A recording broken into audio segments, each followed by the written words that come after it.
Olá, alunos, vamos a mais um vídeo de eletromagnetismo. Na aula de hoje vamos falar sobre lei de Faraday, né? Uma das leis mais importantes para o avanço, uma das descobertas, né? Mais importantes para o avanço da tecnologia. Vou fazer um pouquinho diferente, hoje eu vou mostrar para vocês um vídeo, certo? Na verdade não um vídeo, mas uma simulação, para que vocês possam entender melhor, certo? A lei de Faraday. Então, esse é um site aqui, né, de simulações de física, química, matemática, é o phet.colorado.edu ou edu, né? Então você pode entrar nesse site, você vai ter várias simulações, não só de física, certo? Como eu falei, também de química e matemática. Então veja só, Faraday sabia que era possível, certo? Gerar campo magnético a partir de corrente elétrica. Então um fenômeno elétrico gerando um fenômeno magnético. Então a grande dúvida era, é possível um fenômeno magnético gerar um fenômeno elétrico? É possível o campo magnético gerar campo elétrico, gerar corrente elétrica? Então essa era a grande dúvida, certo? Que Faraday tinha. Ele começou, não só Faraday, como outros pesquisadores, a montar experimentos para tentar descobrir se era possível gerar campo elétrico a partir de campo magnético. Faraday fez um experimento, né? É, parecido com esse aqui, onde você tinha aqui uma bobina, ligada a essa bobina você teria aqui uma lâmpada, no caso o Faraday era um amperímetro, certo? Ele tinha ali um amperímetro ligado aqui, e aqui ele tinha, certo, um ímã, no caso dele não era um ímã, era um eletroímã, certo? E aí basicamente o que ele estava fazendo? Ele pegava, ligava o eletroímã, vamos considerar que ligar o eletroímã seria pegar o ímã e colocar ele aqui no meio, certo? Então, ele ligava o eletroímã, observava um perímetro, nada acontecia. Desligava um perímetro, o eletroímã, né, tirava o ímã aí, nada acontecia. Então, ele repetiu esse processo algumas vezes, até que ele percebe, né, que quando ele liga o eletroímã, o que acontece é que a corrente elétrica está em zero, né, e ela vai aumentando até o seu valor máximo. Dessa forma também o campo magnético gerado, né, por esse eletroímã também vai do zero até o máximo. E quando ele ligava, certo, ele observava uma pequena oscilação do amperímetro. A mesma coisa quando ele desligava, né, que o campo ia sair do seu valor máximo até o zero. E aí a gente pode observar isso quando a gente faz isso. Quando eu pego o ímã aqui e desloco, se você observar bem, você vê que um pequeno brilho aqui você vai observar na lâmpada, certo? Que você pode ser fica mais fácil de visualizar quando você pega o voltímetro ali, você vê nesse voltímetro pequenas oscilações. E aí Faraday ele tem a ideia justamente que o que gera, né, ele chega à conclusão, na realidade, né, depois de vários estudos, o que gera essa corrente elétrica não é simplesmente o campo magnético, não é simplesmente o fluxo magnético, certo? Num sistema fechado, mas a variação dele, certo? E ele vai mais longe e diz que a tensão, né, ela é proporcional à taxa de variação desse fluxo. E a gente pode observar isso quando a gente faz isso aqui, ó, quando você aproxima e afasta, e você vê o que gera aí essa corrente. Quanto mais rápido você vai tendo esse mais intenso fica essa tensão. A gente pode observar isso quando a gente bota aqui as linhas de campo. Veja, você tem linhas de campo passando, você tem fluxo magnético aqui nesse momento. Só que um fluxo magnético constante. No momento que você aproxima, você tem uma maior quantidade de linhas de campo entrando, e aí você vai ter uma variação, e tendo variação, vai, veja, e se isso for muito lento, veja que você não tem aqui, ó, a diferença de potencial, porque é muito lento, tem que ter uma certa velocidade, quanto maior a taxa de variação desse fluxo maior, certo? É a corrente. Então essa é a ideia da lei de Faraday, tudo bem? E todo o princípio da geração de energia elétrica, né, não toda, mas a grande maioria se dá, né, a partir desse princípio, onde você quer gerar corrente elétrica a partir da variação do fluxo magnético. E o que você tem que fazer é como variar esse fluxo. Por exemplo, como é que eu faço esse ímã ficar aqui em constante movimento? Então eu preciso de energia, preciso fornecer energia. Obviamente não pode ser energia elétrica, eu quero gerar energia elétrica. Então, no caso do hidroelétrica, você vai ter aqui, né, água batendo aqui no ímã, né, ligado a uma... A palavra agora fugiu, mas imagine que você tem aqui um eixo aqui, quando você bate isso aqui gira, certo? Como um catavento, então girando esse ímã aqui, certo? Então você vai ter variação de fluxo, se for eólica, esse ímã vai estar ligado às hélices, aquelas pás gigantes, que ao girar faz o ímã girar, faz o campo magnético está variando. Se é uma termoelétrica, então você vai ter ali água sendo aquecida, essa água aquecida se transforma em vapor a alta temperatura que faz também o ímã girar, ok? Então essa é a nossa ideia, ok? Então vamos agora transformar isso em teoria, certo? Vamos ver aqui a teoria acerca desse assunto, né, da lei de Faraday, como foi que Faraday transformou isso matematicamente, né, não é equação aqui, numa teoria. Então vamos lá. Então aqui, ó, lei de Faraday. Faraday descobriu que a fé induzida em qualquer circuito fechado é igual à taxa de variação no tempo do fluxo magnético enlaçado pelo circuito. Então você tem aqui, certo, uma região, certo, uma espira aqui, como nós vimos ali, uma espira, uma região aqui, campo magnético atravessando ela, certo? E nós vimos que para esse campo magnético aqui, certo, provocar aqui uma corrente, né? Uma corrente induzida, é necessário que esse fluxo magnético esteja variando. E aí nós vamos definir fluxo magnético como sendo a integral de B escalar ds. E aí, isso aqui, no caso, considerando uma única espira. Se eu tiver aqui um conjunto de espira, várias espiras, né? Então esse fluxo vai ser N vezes, né? O fluxo de uma espira, ok? De tal forma que a lei, não é, de Faraday, ela fica escrita como sendo menos N vezes dφ dt, né? Onde φ é o fluxo, aqui você vai ter a derivada do fluxo. Então a φ aqui, ela é diretamente proporcional aqui à derivada. Quanto maior essa taxa de variação, certo? Maior vai ser a φ. Esse sinal de menos aqui vem da lei de Lenz, né? Ele vai explicar o sentido da corrente, né? Daqui a pouco eu explico aqui esse sinal de menos. E aí você tem o seguinte, como eu pegando agora essa equação aqui, substituindo essa equação dessa, eu vou ter aqui que a φ vai ser menos d dt da integral de b ds. Tudo bem? Eu considerei aqui n como sendo 1, ok? Aí vejam só, a variação do fluxo magnético com o tempo que aparece na lei de Faraday pode ser causada de três maneiras. A primeira, quando se tem uma espira estacionária em um campo magnético variável no tempo. Então você tem a espira está parada e o campo está variando. Aqui, quando se tem a área da espira variável no tempo em um campo magnético estático, certo? Agora eu posso também fazer a área variar e a espira ficar parada, o campo magnético sem invariante no tempo. Ou a combinação dos dois efeitos. Então aqui nós temos o exemplo de uma espira parada aqui, você tem um campo magnético que diz que o campo magnético está aumentando. Então lembra lá que V é menos, eu vou tirar o N é 1, né? Então vai ficar menos d dt da integral de B escalar ds. Nós estamos considerando aqui, certo, que a espira está parada, né? Você tem aqui espacialmente aqui o campo, espacialmente aqui o campo não está mudando, o campo aqui você vai ter sempre o mesmo valor, não o campo, né? Mas você não vai ter variação aqui nessa região, certo? Espacialmente falando, você não há variação, só tem variação temporal, ok? Então se eu manter em um tempo constante, né? O campo magnético não varia, certo? Então você pode pegar essa integral aqui, essa derivada e colocar dentro da integral. E aí você vai ter que a força eletromotriz é menos a integral da derivada de B com relação ao tempo, produto escalar com ds, ou seja, a integral de superfície da derivada, certo, temporal do campo magnético. A outra situação é se o campo for constante, invariante no tempo, mas a espira, a sua área é variável. Então você tem dois condutores aqui fixo, você tem um resistor aqui, você tem um condutor aqui, certo? Fechando o circuito, está se deslocando com velocidade v. Então isso significa dizer que a área da espira está aumentando. Se a área está aumentando, o fluxo está aumentando. E aí você tem, certo, uma variação de fluxo magnético, então você vai ter uma fé induzida.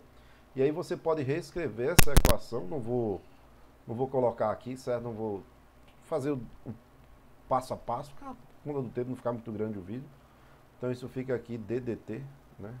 ddt, deixa eu colocar aqui, deixa eu melhorar aqui, menos ddt da integral de B escalar ds. Nós podemos reescrever essa equação nesse formato aqui, onde a força eletromotiva vai depender do campo, né, da velocidade aí da, da espira, certo? De um elemento da espira, e aqui a integral de V vetorial B escalar dl, certo? Esse dl aqui, essa integral no dl aqui, é no elemento que possui velocidade V, certo? Você faz a integral na parte móvel aqui, tudo bem? Para esse caso específico aí, você pode dizer que a força eletromotriz é V que multiplica B que multiplica L. Né? Dá para a gente fazer isso, certo? Sem grande dificuldade aqui, dizer que isso aqui vai ser igual a integral de V, ele tem uma velocidade de V na direção X, produto vetorial com B, B está na direção V, X, Y, Z que está para fora, então a direção de Z é a direção menos X, né? Então vai ser um B na direção menos A, X não, AZ, né? BAZ, produto vetorial com DL, DL vai estar aqui na direção Y, então vai ser um DY, certo? Na direção AY. Observe o seguinte, ó, vamos entender aqui esse sinal de menos. Esse sinal de menos é chamada lei de Lenz, certo? Ele diz que a corrente induzida, certo? Ela gera um campo magnético que se opõe à variação do fluxo magnético que o gerou.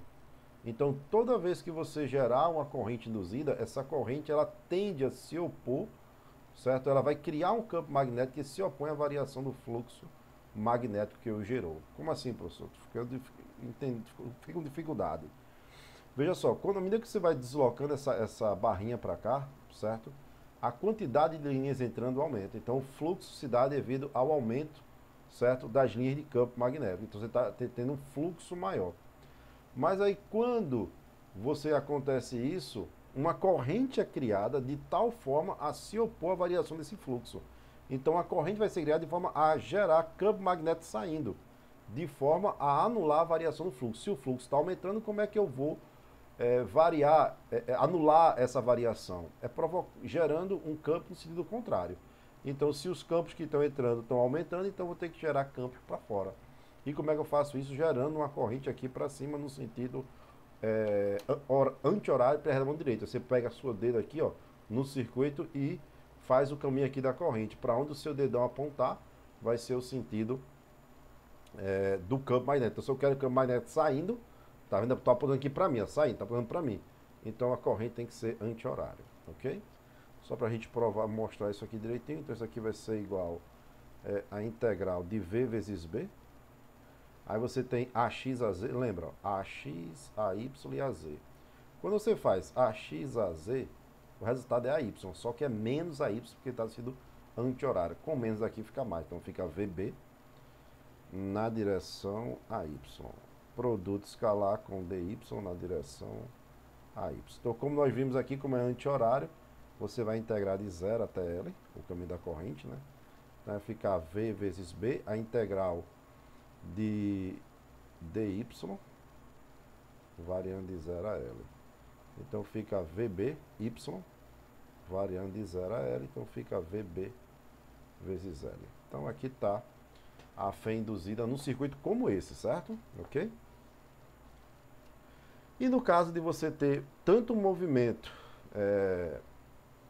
da espira como a variação do campo magnético, então você tem a combinação aqui desses dois fatores, a variação temporal de B, certo? E o fato da espira estar em movimento. Tudo bem? Tranquilo? Vamos ver aqui um exemplo. Ó. Uma barra condutora pode deslizar sobre os trilhos condutores, como mostra a figura 9.6.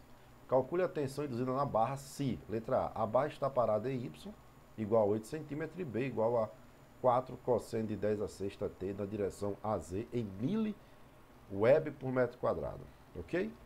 Então, vê só, na letra A você tem a situação em que a espira está parada, mas B está variando. Então, vou dizer aqui, letra A, que a força eletromotriz induzida aqui vai ser menos a integral de del T de quem? De B. Quem é B? 4 cosseno de 10 a sexta T vezes 10 a menos 3, aqui por causa do mili, certo? Na direção AZ.